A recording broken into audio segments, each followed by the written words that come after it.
O que diferencia uma restauração bem-sucedida de uma restauração que não acontece?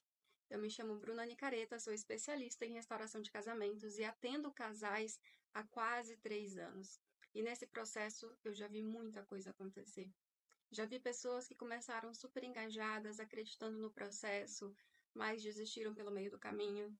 E eu já vi casos onde nem eu mesmo acreditava que seria possível e esses casos se resolveram de uma forma brilhante. O que diferencia? Nesses 3 anos atendendo, nesses quase 3 anos que eu atendo, eu pude perceber que existe uma coisa em comum em cada um desses casos. E eu quero pontuar aqui para vocês. Porque, primeiro, eu já fiz vários vídeos aqui para o canal, lá no meu Instagram também, tem muitas lives, onde eu explico o porquê acontece a traição, o que se passa na mente da pessoa que trai, né? O que leva o casal a se separar. Bruna, por que meu marido saiu de casa e ele não liga mais para os filhos? Não frequenta a casa dos pais? Tem bastante vídeo aqui no canal e lá no meu Instagram também, explicando um pouquinho sobre esses pontos em detalhes, né? Mas o que de fato faz a restauração acontecer e que caminho eu devo seguir para chegar lá, tá? A partir de hoje nós vamos começar a falar sobre isso. Primeiro, se eu quero sair do ponto A até o ponto B, existe um caminho que me leva até lá. Esse caminho é espiritual, tá? Imagina o seguinte, você já vai ficar claro, eu prometo, vou filosofar um pouquinho aqui com vocês e já vai ficar claro. Imagina o seguinte, eu moro no Rio Grande do Sul e eu quero ir até São Paulo. Eu preciso colocar no GPS de onde eu estou saindo e para onde eu quero chegar. Eu vou primeiro imaginar, eu vou primeiro pensar, eu vou primeiro traçar o ponto onde eu quero chegar para que o GPS costume me dar a rota.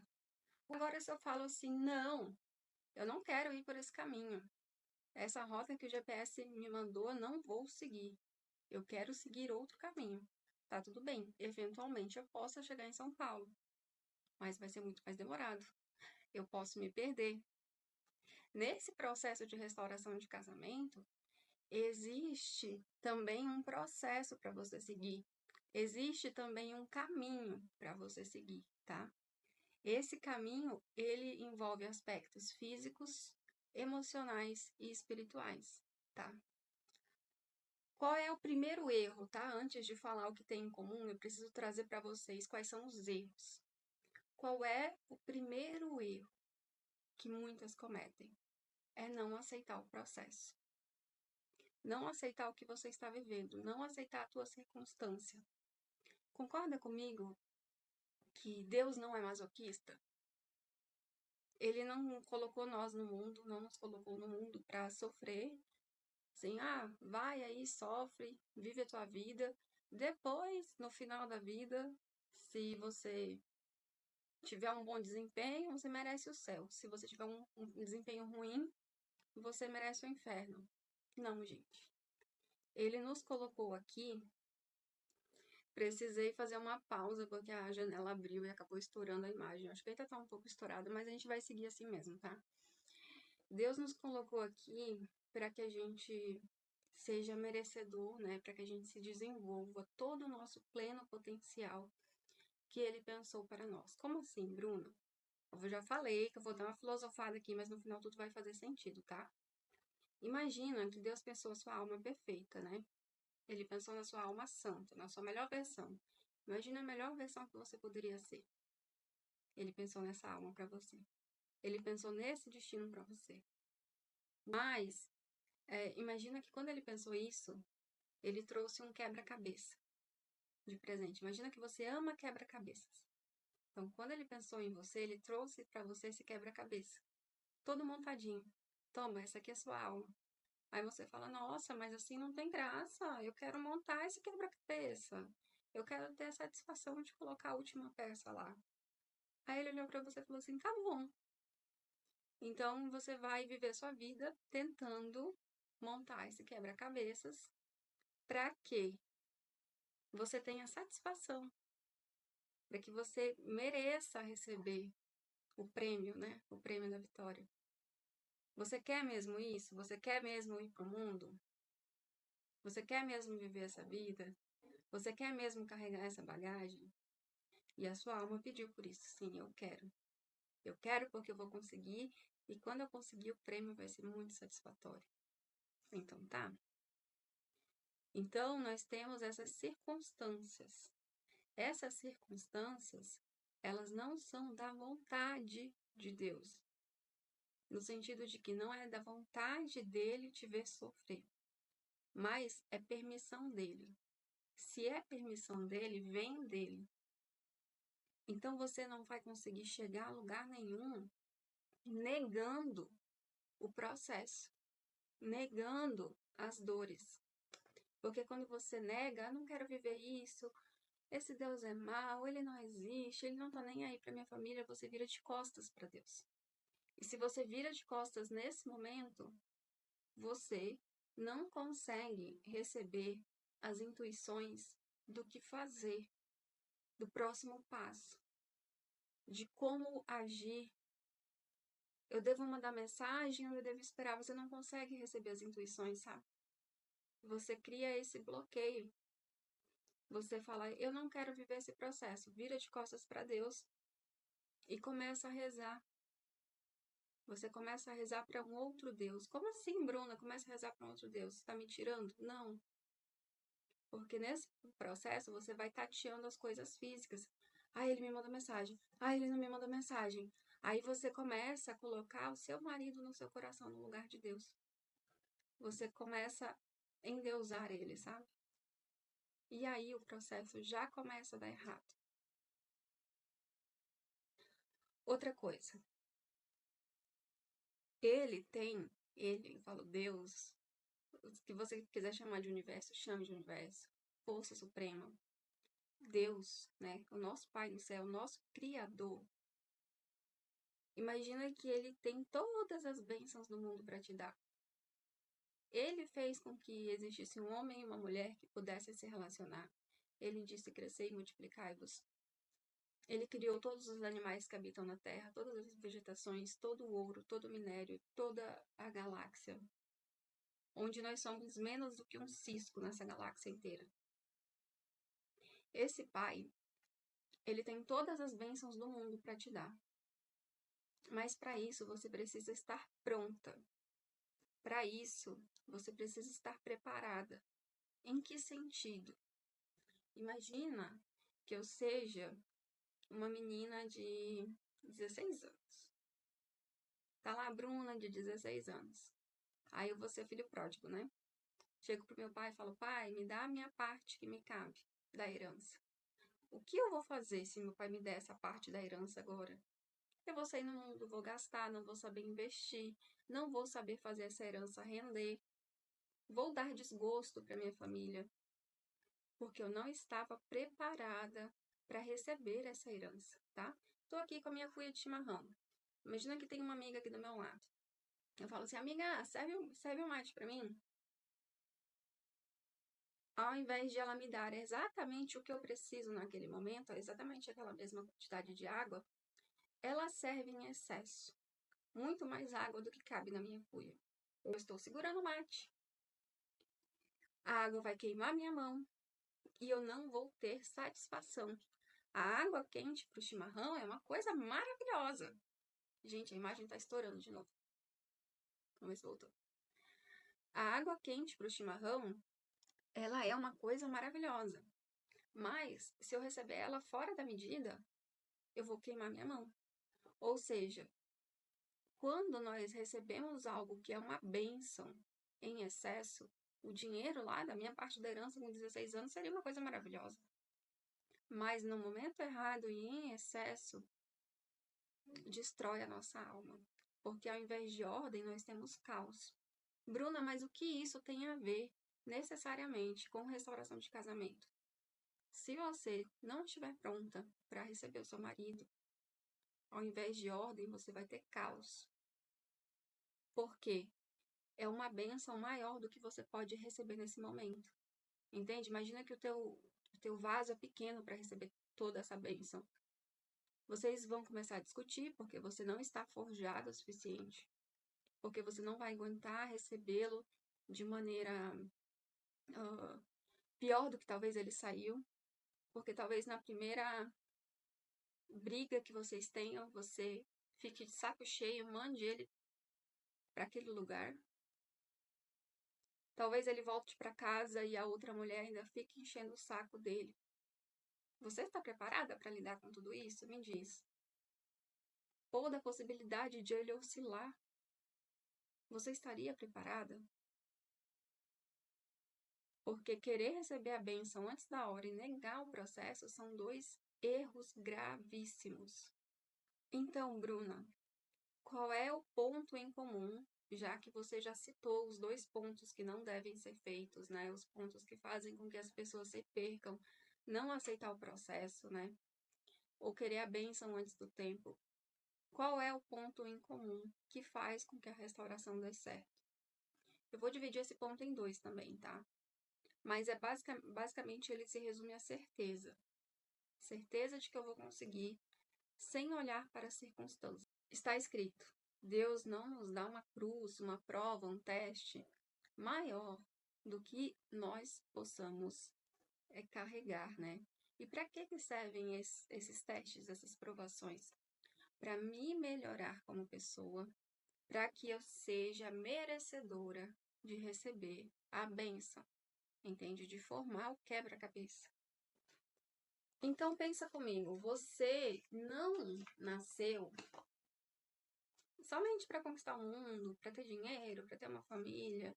Gente, todas essas coisas são boas, mas nós nascemos para nos desenvolver espiritualmente.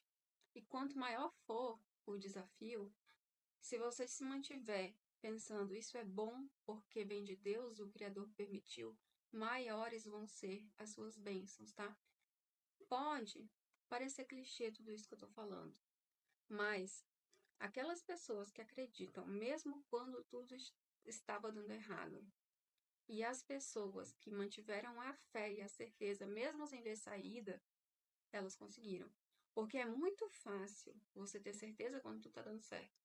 É muito fácil você ter certeza quando ele responde a tua mensagem. Mas, e quando ele não responde? Quando você está bloqueada completamente? Nessas horas, é interessante você buscar também uma orientação familiar.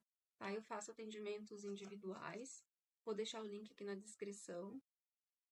E eu faço também para as meninas que querem fazer um acompanhamento e não tem, ai, Bruna, não consigo pagar agora porque eu me separei, estou com as contas todas atrasadas. Eu faço também o atendimento em grupo, tá? O atendimento em grupo custa apenas R$ 97. Talvez esse valor vá subir conforme a gente for preenchendo as vagas. Onde nós nos encontramos toda semana, todas as quartas-feiras à noite, uma vez por semana, e ainda tem um grupo no WhatsApp, onde as meninas trocam ali suas vivências, é muito bom. Elas fazem muitas amizades, oram umas pelas outras. Mas enfim, voltando aqui. Olhar para a situação independente da circunstância e não negar a circunstância. Só assim você e a sua alma poderão se desenvolver e só assim você será merecedora de receber todas essas bênçãos, tá? Para contextualizar, deixa eu contar para vocês algo que acabou de acontecer, uma situação que está fresca aqui na minha mente. Comecei a atender uma cliente em março do ano passado, março de 2024. Ela estava bloqueada do marido. Bloqueada no WhatsApp, bloqueada em todas as outras redes sociais. Ela só conseguia falar com ele por SMS para falar sobre a filha. Ele saiu de casa, foi morar com outra mulher. E, nesse tempo, ela passou por todas as provações possíveis, né? Iniciamos ali as sessões, fui explicando para ela os motivos da traição ter acontecido, os motivos dele ter saído de casa. Fizemos ali o início do processo, né, de reaproximação. Eles foram se reaproximando. Ele desbloqueou ela no WhatsApp. Depois de um tempo, começaram a ter contato íntimo. E quando eles estavam assim, isso já foi esse ano, tá? Em fevereiro, por ali, eles já estavam muito próximos. Já estavam se encontrando, por exemplo. já estavam tendo relação. Ele foi e no dia do aniversário da outra mulher, postou no Instagram vários stories de declaração, se declarando pra ela. E eu falei, olha, não olha pra isso.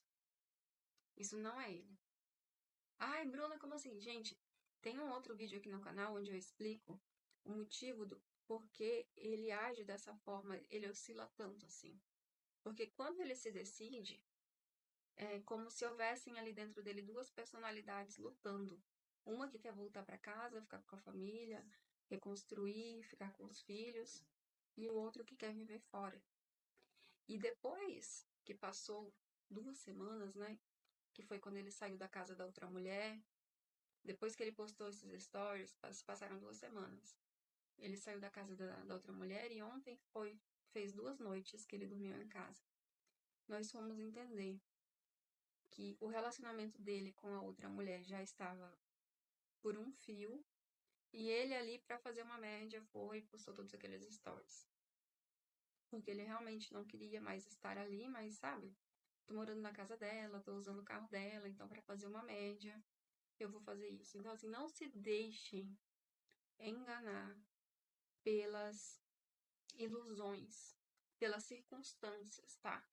Tudo que existe aqui no mundo físico já foi pensado, foi profetizado, foi criado no mundo espiritual. Tenham fé, tenham certeza. Deus existe fora do tempo, Ele está fora do tempo. Ele está vendo o tempo de fora, Ele já sabe tudo que vai acontecer. Se você pedir, se você souber pedir, Ele vai te direcionar para o que precisa ser feito. O problema é que muitas pedem errado. Você pede que Ele mude. Você pede que Ele te mande mensagem. Você pede que Ele volte para casa. Mas você não se pergunta, tá? O que isso está falando sobre mim? O que eu preciso me melhorar? E aí, essa cliente, inclusive, que eu dei o exemplo agora, né? Teve algumas semanas atrás, nós conversamos sobre isso, né? Olha, ele ainda não voltou para casa porque você ainda não mudou o suficiente. Aí ela ficou, nossa, como assim? Mas eu já mudei tanto, eu já não sou mais impulsiva. Logo depois, eles foram se encontrar para ter uma conversa, né? E ele deu a entender que ele não sentia confiança de voltar para casa no sentido de que ela não jogaria tudo na cara dele novamente, entende? Voltou, ele saiu da casa da outra mulher. Ela foi, acordou de madrugada, né? Antes disso acontecer, ela acordou de madrugada, orando, fazendo um jejum e aceitando as provações. E, Senhor, se tu queres, eu quero. Se tu queres, eu quero. Ele saiu da casa da outra mulher. Aí foi dormiu em casa a primeira noite. No outro dia de manhã, ele estava frio e distante. Ele mandou mensagem para ela dizendo: eu quero o divórcio. Bom, eu já vou pedir o divórcio. Gente, como assim? O homem estava em casa ontem, né? Fizeram amor, disse que ama e hoje já tá pedindo o divórcio? Como assim? Falei para ela: não responde. Não responde. Ele tá desabafando. Ele tá olhando para a vida dele agora, tá vendo que tá tudo errado, ele tá colocando a culpa no relacionamento, ele tá escolhendo um bode expiatório. Resumo, ela não respondeu. De tarde ele mandou umas mensagens, se encontraram de novo, ele dormiu em casa de novo. Não olhem para a situação, tenham certeza e tenham paciência para viver as provações, tá? Isso não significa você se permitir ser humilhada. Não. Se ele te humilha, você precisa se posicionar, dizer, olha, não vou aceitar que você fale assim comigo. Mas aceitar, porque tudo vem de Deus e o que vem de Deus é bom. Se não foi ele que escolheu isso para você, ele permitiu. Poxa, Bruna, lá atrás eu fiz uma escolha errada no namoro, tá? Ele permitiu pelo teu livre-arbítrio que você escolhesse esse homem para ser teu marido. Mas ele também está permitindo que você passe por essa provação agora, para que você se torne uma esposa melhor e seja merecedora de ter um bom relacionamento. Tá bom? Meus amores, se esse vídeo fez sentido para você, não se esqueça de se inscrever no canal, deixar seu like, compartilhar e comentar aqui pra mim o que você achou e o que você quer ver nos próximos vídeos. Um beijo apaixonante!